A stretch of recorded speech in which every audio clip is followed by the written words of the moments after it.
Bashkë me kolegun tëm Fitim Gashën, do t'i shpjegojmë gjërat, apo Fitimi do t'i shtjelloj edhe më tej, do t'na tregojnë në detaje se çka ka ndodhur dje me konstituimin e kuvendit, pse nuk u bë, çka ishin gjërat e reja, ku mund të jenë ato shkeljet, çka duhet edhe çka pritet të ndodhë më tej. Gjitha këto do t'i kuptojmë tash përmes kësaj bisede. Mirëmëngjes Fitim, mirë se erdhe. Mirëmëngjes, mirë se gjeta Agnes. Shumë kënaqësi që të kemi këto. Çka ndodhi dje? Po duket që patëm besim që do të formohej apo do të konstituohej kuvende. Faktë nuk pritej që procesi të ndalë ose të stopoj të kjo pike rande ditës, po tek verifikimi e tek votimi i raportit për verifikimin e mandateve të deputetëve, pra nuk ishte kjo ajo pika për cilën ka pasur diskutime këto ditë të fundit se mund të ngecë procesi. Është diskutuar se procesi mund të ngecë tek propozimi i emrit të kryetarit të kuvendit nëse nuk ka një marrëveshje, pra në mungesë një marrëveshje për koalicion mes partisë fituese, që këtë rast është Lëvizja Vetëvendosje dhe partnerët e saj, si dhe partive të tjera, pra e që si zhdit e drejta për ta propozuar kandidatin për kryetar të kuvendit, i takon vetëm partisë fituese. Pra këtu pritej që ndoshta të ngecë procesi dhe seanca të ndërpritet, po jo te kjo pika ku në forme prej deputetëve kërkohet pra që t'ja miratojnë vetvetes mandatet. Pra në forme deputetët dje votuan kundër dhënies së betimit për ta nisur punën e tyre si deputet të zgjedhur të legjislaturës së nënt pas zgjedhjeve të nënt shkurtit që i kishin. Pra ishte një situatë e paprovuar më herët që se kemi parë pra të kaluarën gjatë konstituimit, për shkak se është konsideruar më shumë si themi procedurë teknike kjo verifikimi i mandateve, nuk ka pasur probleme, por doli se problem. Cili e ka ditë hapën. Po sigurisht, por këtë doli problem të ketë qenë pra këto akte të ndërheqjes së antarëve të kabinetit qeverisës, duke nisur nga kryeministri në detyrë Albin Kurti, që po ashtu është edhe deputet i zgjedhur dhe po ashtu edhe ministrat e tjerë që janë zgjedhur deputet të kuvendit, dhe për shkak të kësaj pra që nuk janë ndërzuar me kohë, u konfirmuar se ato tek dje janë ndërzuar pra aktet e ndërheqjes. Për këtë arsye, ishte arsye i opozitës për të mos e votuar raportin që në forme u mohon edhe atyre dhënien e betimit. Pra është situatë e re, tash thashë nuk kemi parë të kaluar, nuk dihet se si do të veprohet për shkak se seancave se u ndërprej. E sipas rregullore seanca nuk mund të ndërpritet më shumë se 48 orë, pra duhet që ajo të vazhdoj rrjedhën e saj, por me këtë situatë për shkak se ne kemi të themi ndodhe një votendje ku deputetët nuk e miratuan raportin pastaj për të vazhduar tutje dhënien e betimit. Pra u konsumua një zhvillim brenda kuvendit dhe tash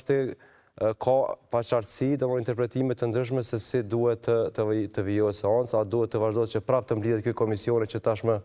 të marrë një vendin tjetër, tashmë pra të votoj që t'ja miratojnë vetvetes mandatet e deputetëve pasi të jenë ndërzuar këto akte të ndërheqjes nga ana ekzekutivit, por është situatë e paprovueshme që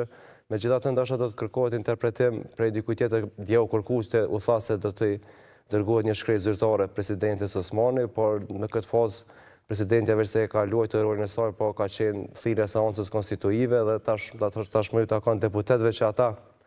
ta përmbyllin ata, janë afatet, janë procedura që duhen ndjekur dhe tashmë kemi një situatë po ku nuk e dim se si do të veprojnë. Ndoshta sot gjatë ditës po besoj që presidenti do ta jap një çfarë nëse ajo do të bëj, që është pak e prekshme që të bëj një vlerësim të situatës ose t'ja përcjellë rastin gjykatës kushtetuese për interpretim në një situatë kur pra siç e tham, pra deputetët me shumicë votas nuk e miratuan mandatet e tyre. Edhe pse janë certifikuar, ta kemi të qartë që i kanë kaluar ato filtrat e Komisionit Qendror Zgjedhor, pas shpalljes së rezultateve përfundimtare ka qenë procedura certifikimit ku KQZ ka certifikuar përfshirë këta që janë në ekzekutiv pra në qeveri. Edhe kemi pa deklarata të zyrtarët partisë në pushtet që thanë se ata të thotë ka kërkuar Komisionit Qendror Zgjedhor ndërheqje dhe ata e ka njoftuar Komisionin Qendror Zgjedhor se janë ndërhequr prej posteve ekzekutive dhe janë vetëm antarët e kabinetit të qeverisë në detyrë përfshirë kryeministrin në detyrë, por ato është të ndërzohen në kuvend. Tashmë dje u tha se janë ndërzuar ish kryetari Glauko Njusa, por sipas interpretimit të ai nuk ka ndonjë funksion për shkak se tashmë është ish kryetar dhe tashmë të gjithë janë të barabartë në kuvend dhe deputetët duhet të ndjekin ato procedurat pra për ta fillimisht për ta dhënë betimin, që ky është hapi pa që ata duhet pastaj ta nisin punën e më pas edhe zgjedhja e kryetarëve dhe nënkretarëve të kuvendit. Kjo situatë ndoshta ka konvenuar partisë në pushtet në mungesë të numrave, se përveç kësaj bllokade, ajo që ka po ndjej është edhe një proces votimi që ndodhi, edhe aty pak a shumë se ku qëndrojnë me numra partit, pra partia fituese, koalicioni fitues pati 52 vota pro që votuan raportin, po vetëm me 52 vota, si që djetë nuk mund të zgjedhet kryetari i kuvendit, që minimumi është 61 vota, po aq kërkohen edhe për qeverinë dhe që ndoshta kjo i ka konvenuar edhe këtyre edhe këto vonesat e akteve të drejtë kanë ardhur pikërisht për shkak të sajna që të kenë më shumë kohë, le të themi në këto negociatat që po zhvillohen me partitë e tjera për krijimin, fillimisht për zgjedhjen e kryetarit të kuvendit dhe më pas edhe krijimin e qeverisë. Me cilat parti mundet të bëhet ky? Po tash edhe kjo është një diçka që se kemi parë ndashëm të kaluar për shkak se gjithë fokusi është tek partitë e komunitetit jo shumicë, pra jo shumicë serbe, përveç serbe. Pra diskutime ka pasur nga ajo që e dim zyrtarisht nga ana e partisë fituese vetëm me komunitetet jo shumicë tjera që janë pjesë e kuvendit të kuvendit, partitë e tjera Lidhjes Demokratike të Kosovës ja ka dërguar një ftesë që u refuzuan e parem, pra nuk pranuan që as të shkojnë në konsulta përfaqësues të Lidhjes Demokratike, me arsyeën se ka pasur një fushat agresive ose le të themi kështu akuza edhe për tradhti ndaj Kosovës ose për bashkëpunim me Serbinë nga ana e eksponentëve të partisë në pushtet ndaj tyre, ndërkaq për parti tjera, për Partinë Demokratike që është partia e dytë, nuk ka pasur një ftesë zyrtare. Negociata, sipas informacioneve të fshehta, është zhvilluar me përfaqësues të nismës socialdemokrate që janë pjesë e koalicionit me AKOM, pra janë futur në kuvend si pjesë e koalicionit me AKOM, por që prej përfundimit të ditës së zgjedhjeve kemi parë atë intervistën e kryetarit të nismës Limaj që tha se ata janë të gatshëm për negociata dhe këtu ka qenë le të themi ajo pika kthesë dhe sipas informacioneve po ka pasur diskutime mes partisë në pushtet dhe nismës që do t'i ketë 3 deputet, por problemi kryesor duket se qëndron tek komunitetet jo shumicë për shkak të kërkesave që ata kanë, që i kanë shtruar pra ndaj partisë fituese, qoftë në le të themi në kërkesat që kanë të bëjnë me zhvillimet nga komunat prej komunave që ata vinë, apo edhe me postet ministrore. Tash sipas informacioneve dje që kemi që ka qenë ofër pra do të arritja marrëdhënie, mirë po ka mundësi që në momentet e fundit ka ndryshuar dhe disponimi i disa prej deputetëve të komunitetit jo shumicë që bën të pasigurt të shkohet tutje për shkak se janë do thotë me këto votat e komunitetit jo shumicë rrihet ky minimumi prej 60 vota që është le të themi kështu tek të rrëzimit për shkak që nëse ndonjëri prej tyre qoftë diçka mungon ose nuk ka ose në momentet e fundit tërhiqet, atëherë mund të dështoj pra fillimisht zgjedhja e kryetarit të kuvendit dhe më pas edhe votimi i qeverisë. Pra në çdo variant që do të krijohet qeveria, po shohim se do të jetë një qeveri e dobët me bazë të dobët në numra, për shkak se edhe pse lëvizja vetëvendosje, kuptoni ka fituar pra shumicën 48 mandate, nuk janë pak për sistemin tonë politik, është parti me 48 mandate që do t'i ketë, por pa mjaftueshëm për shkak se do thotë ka një refuzim le të themi kështu që të shkohet me partitë e tjera, por është një refuzim nga ana një partie opozitare që të negociojë, që të hyjë në qeveri me partinë fituese dhe kemi një situatë pra ku nuk ende është ka paqartësi sa i përket numrave dhe edhe kjo shtyrje tashmë mund të shfrytëzohet, ndoshta për partitë në pushtet më shumë të atyre komunave për shkak se për negociata këto orë të fundit e siç dihen kaluar gjithmonë ka pasur le të themi kalime të mëdha, kështu që nuk përjashton as befasi që të ketë, por aktualisht nga ajo që kemi parë deri më tani sipas informacioneve, negociata po zhvillohen pra me partitë e komuniteteve jo shumicë. Këto disa prej deputetëve faktikisht ata janë parti, do të thotë parti deputet që përfaqësojnë edhe janë kryetarë të partive që janë zgjedhur tashmë deputet. Negociatat janë me ta, po ashtu edhe me nismën që është përmendur që nisma ka kërkuar pra postin e kryetarit të kuvendit, po ashtu edhe disa ministri, përkatësisht 3 prej tyre dhe ne kemi parë pozim dhe mbrëmështe Ministrja e Drejtësisë në detyrë që zgjedhur poshtë deputeti Arbulena Axhiu në interaktiv që tha se nuk ka një marrëveshje të tillë se nuk nuk pranoi se ka pasur diskutime me nismën socialdemokrate, por që deri tani të paktën ato nuk janë bërë publike, por e dim se ka pasur komunikim edhe le të themi konsulta mes tyre për ndarjen e posteve si edhe për të përfshirë në një koalicion që do të jetë, siç e thashë, i bresh për shkak se me vetëm 61 vota, atëherë gjithmonë do të ketë një, le të themi edhe nëse arrin të krijohet me këtë shumicë, do të jetë e bresh dhe një lëvizje e vogël mund ta çojë në rrëzim qeverinë ashme që mund të krijohet. Duhet paraprakisht lëvizja vetëvendose, do thotë partia fituese ta propozon edhe emrin e kryetarit për cilën votohet, a ka propozuar një të tillë? Jo, nuk ka pasur, jo, nuk ka një për shkak se s'kemi mri ende ta pikë sipas Po, a do duhet të ishte publike kjo, apo të shfaqej? Po, sigurisht, veç në kuvend të jetë surprizë. Ne e pamë dhe dje që të gjithë deputetët refuzonin të deklaroheshin nëse kanë emrin e kryeparlamentit, që në kushte normale në një seancë, domethënë që është seancë konstitutive solemne. Do duhet që të di emri i kryetarit, do duhet të di emri i kryetarit, ndoshta edhe emri i kandidatit për kryeministër dihet, por kandidatit për kryeparlamentar nuk dihet dhe të gjithë deputetët dje refuzonin që të deklaronin se kush është kandidati për kryeparlamentar, gjë që do të lënë të nënkuptohet se ka ende negociatat, ato nuk janë definitive se kush do të jetë kryeparlamentari i ardhshëm, por ka pasur një mungesë transparenci, le të themi kështu, sa i përket këtyre konsultave që janë zhvilluar, edhe pse ka më shumë se 2 muaj që ka përfunduar procesi zgjedhor, pra prej 9 shkurtit, prej 10 shkurtit është ditur se cilat parti kanë fituar ulse në kuvendin e Kosovës dhe të kaluarën kemi parë që ka pasur diskutime, pra ka nisur më njëherë dhe nuk mund të jetë, le të themi kështu, arsyetim që nuk ka pasur certifikim të rezultateve për të nisur pastaj konsultat zyrtare. Edhe dorëheqja pastaj u dha nga kryeministra, apo jo nga pozita parapraka, apo nga kryetari i kuvendit? Kryetari po, këta do të thotë fillimisht ju ka skadu mandatin, për shkak që ka qenë qeveria e cila ka përfunduar një mandat të rregullt 4 vjeçar, edhe ju ka përfunduar mandatin. Por sipas do të nuk ata janë vetëm anëtar të kabinetit, ministra dhe kryeministri në detyrë, që mund të kryejnë, nuk mund të marrin vendime të mëdha, por kryejnë disa veprime ekzekutive për shkak se shteti nuk mund të mbetet pa qeveri. Megjithatë ata duhet të kryejnë disa funksione që ju takojnë deri në momentin kur bëhet betimi i tyre. Të kaluarën ka pasur raste për shembull kur edhe le të themi kryeministrat që kanë qenë në detyrë pasi janë zgjedhur deputet, ata kanë bërë betimin, kanë votuar për kryetarin e kuvendit dhe kanë vazhduar të jenë kryeministra në detyrë, pra kanë qenë kryeministra në detyrë, është rasti në vitin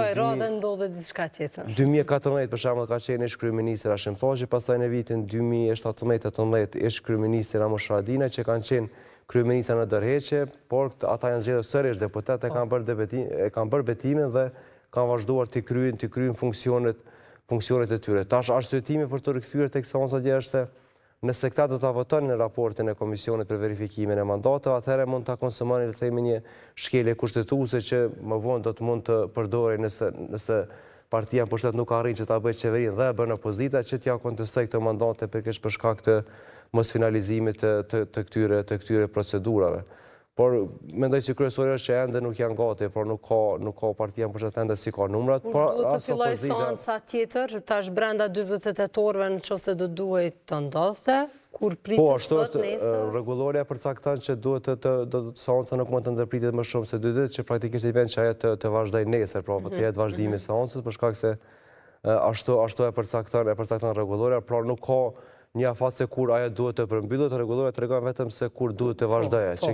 që kjo ka lënë mundësi dhe për me interpretu si pikë. Shka mbetet tek presidentja, me qënë se u falë dhe diskutua shumë edhe për këtë çështje dje, njëherë po i dërgohet një shkresë, nuk ka ardhur shkresa, po në qëse se ka shku shkresa, çka tash? Po, përmend për kryesuesit më të vjetër seancës që do t'i dërgohet një shkresë presidentes se si të veprohet tutje pas ndërprerjes së kësaj seance. Tash nuk e di shkenca, po besoj zyrtarisht do t'i shkojë sot presidentes, edhe ajo duhet ta japë një përgjigje ose të paktën të tregojë, ndoshta jo si çka ti uzoj deputet për shkak që nuk besoj që është në mandatin e presidentes tashmë tu tregoj deputetëve se çka duhet të bëjnë. Presidentja roli i saj ka qenë ta caktojë seancën konstitutive në bazë të afateve kushtetuese pa certifikimit të rezultateve. Në këtë fazë presidentja ka kryer rolin e saj, pra ka thirrë seancën konstitutive. Tjetër që deputetët dështuan, pra në hapjen e parë që t'ja verifikojnë vetvetes mandateve. Tash kjo është një farë absurditeti ta pyesin presidentin si të veprojmë, atë lidhem edhe një herë, prit veç pak se mos kena gabuar, kena ra pishmon. Në një formë këta ja më humbën vetvetes me viju punën, mos zgjedh, më bë deputet fuqiplot e pastaj më vazhdu procedura tjera. Po kuptoj ka pasur raste të kaluara kur le të themi për gjëra bazike që ndoshta mund të zgjidhen vetë, ata kanë kërkuar interpretim, por është situatë e pa provuar më herët, do të thotë e pa precedent, edhe mbetet të shihet se si do të veprojë presidentja, a do të deklarohet vetë apo do të kërkojë interpretim ndoshta për gjykatës kushtetuese, për shkak se gjykata kushtetuese është ajo që e bën interpretimin e aktit më të lartë juridik, këtë rast kushtetutës që Kuvendi i Kosovës bazohet, konstituimi i kuvendit bazohet në kushtetutë dhe në ligje dhe në rregullore, kështu që mbetet të shihet se si do të veprojë presidentja, nëse eventualisht shkon në gjykatë kushtetuese, atëherë kjo sigurisht se mund të marko, pastaj kthehemi te kjo çështje se çka po ky afat që i përcaktuar. Dhe çka nëse mbesim pa qeveri. Kemi mbetur ka pasur periudha më të gjata, ka pasur raste më të gjata kur mbet pa, do të thotë me qeverinë detyrë ka qenë për shembull. Rasti më i madh është ai viti 2014 kur për 6 muaj nuk ka pasur, do të them, institucione të reja, por ka vazhduar qeveria në detyrë që ka qenë, pastaj edhe në vitin 2017, por është 3 muaj nuk është konstituar kuvendi, pra ka pasur raste kur kemi qenë pa qeveri, po jo raste të tilla kur le të themi kuvendi nuk ka qenë funksionar. Për shkak se në të kaluar kuvendi megjithatë është votuar, ka pasur vendime jo kushtetuese që ka marrë kuvendi, për shembull në vitin 2014 kur opozita atëshme pati zgjedhur kandidatin për kryetar pasi partia në pushtet, por partia që kishte fituar shumicën PDK nuk i kishte votat, por dori që ai vendim të jetë antikushtetues dhe pas atij vendimi pa është përcaktuar që drejta për ta mandatuar kryetarin e kuvendit i takon vetëm partisë fituese. Por në raste të tilla kur procesi ndalër po tek fatet themi krejtësisht në fillim tek verifikimi i mandateve, për shkak se këta ende nuk janë deputet. KQZ ka certifikuar, por këta vetë thanë që na s'po dojna me qenë deputet ende, po votojnë kundër raportit. Kështu që tash është situatë që nuk e di. Na dalin fushat një muaj, po s'dim se. Po, tash sigurisht kanë ato arsyet, argumentet e veta ligjore pse u vrejt edhe dje sa që pat do thotë le të themi kështu, jo keq kuptime, por pat mos koordinim mes për shkak se në momentin kur votoi LDK-ja ishte e qartë që duhet të votohet kundër atij raporti, por pastaj një hezitim tek deputetët e Partisë Demokratike, te grupi parlamentar që fillimisht nuk e ngretën dorën, pastaj me gjos dikush u fol aty do thotë se duhet votojmë edhe ne kundër, edhe me votat e tyre të LDK-s, pastaj të AK-s u krijua shumica për mos me kaluar raport. Tash a duhet ta ndidhen prapë për të thënë që i kemi rënë peshme tash për marrë një vendim tjetër, apo duhet të konstatoj dikush që një vendim është konsumuar, pra është një raport s'ka kaluar atë raporti për verifikim. Tash si duhet të veprohet, sigurisht se kjo ka nevojë për interpretim, presidenca i ka, do të thotë këshilltarët ligjor, zyra e tyre ligjore, besoj se do ta bëjë një interpretim të brendshëm të tyre, pastaj për të para se dalë në publik se çka do të veprohet pastaj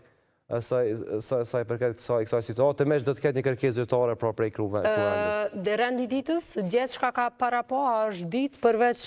kësaj piket parë që ka përfunduar dhe u ndalë aty? Çka tjetër çush janë me rend? Po, rendi ditës ka qenë të thotë formimi i këtij komisionit pa që bën verifikimin e mandateve, betimi i deputetëve për shkak se pasi të verifikuar mandatat, atëherë është në rend ditës ka qenë betimi i deputetëve që faktikisht pas betimit ata konsiderohen deputet